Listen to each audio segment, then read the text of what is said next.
Ministri i Arsimit dhe Sportit organizoi një takim pune me ekspertë të fushës së arsimit për të diskutuar rreth kornizës së re kurrikulare dhe nevojës për parafrim të saj me standardet europiane, zhvillimet teknologjike dhe sfidat e së nesërmes. Ministra Manastirliu theksoi se rishikimi i kornizës kurrikulare është një proces i domosdoshëm që lidhet ngushtë me objektivin strategjik të vendit për antarësim Bashkimin Evropian, por edhe me nevojën për të garantuar një arsim cilësor dhe praktik për të gjithë nxënësit. Nga analiza që ne kemi bërë, e lidhur shumë me praktikën, duke parë se çfarë ka shkuar mirë, çfarë duhet përmirësuar, si jemi ne në raport me vendet europiane, aty ku ne aspirojmë të shkojmë dhe të antarësohemi brenda 2030-s, cilat janë standardet që duhet përmirësojmë, cilat janë kompetencat që duhet të theksojmë më shumë në kurrikulat tona, si duhet ne që të qasemi në lëndë të ndryshme për peshë specifike në lidhje me teorinë, në lidhje me praktikën, në lidhje me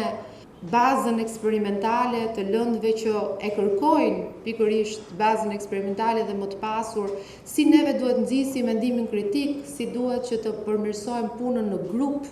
si duhet të nxisim imagjinatën, kreativitetin, çfarë duhet të përmirësojmë më shumë tek edukimin vazhdimi mësuesve. Më tej Manastirliu vuri theksin tek nevoja për një qasje e re në programet mësimore me fokus të veçantë tek lëndet STEM dhe balanca mes teorisë dhe praktikës, duke përfshirë laboratorët si pjesë integrale të mësimdhënies. Sot ne kemi shkolla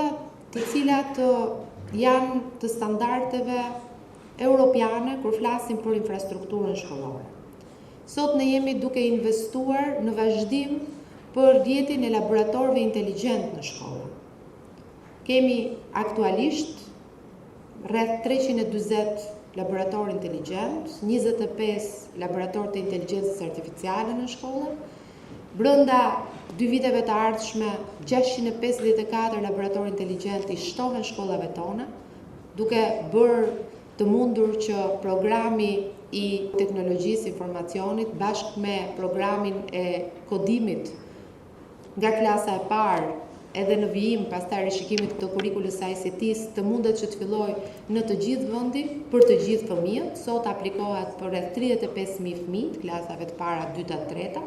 Në funksion të integrimit evropian, ministri nënvizoi se arsimi duhet të përshkojë të gjithë vlerat dhe kompetencat që BE kërkon nga shtetet anëtare. Ky institucion ka nisur tashmë një proces gjithëpërfshirës për rishikimin e kurrikulave bërtham dhe programet lëndore, duke përfshirë ekspertë vendas dhe ndërkombëtar, mësues dhe institucione arsimore e partner të zhvillimit, me qëllim ndërtimin e një arsimi që i përgjigjet sfidave të së ardhmes.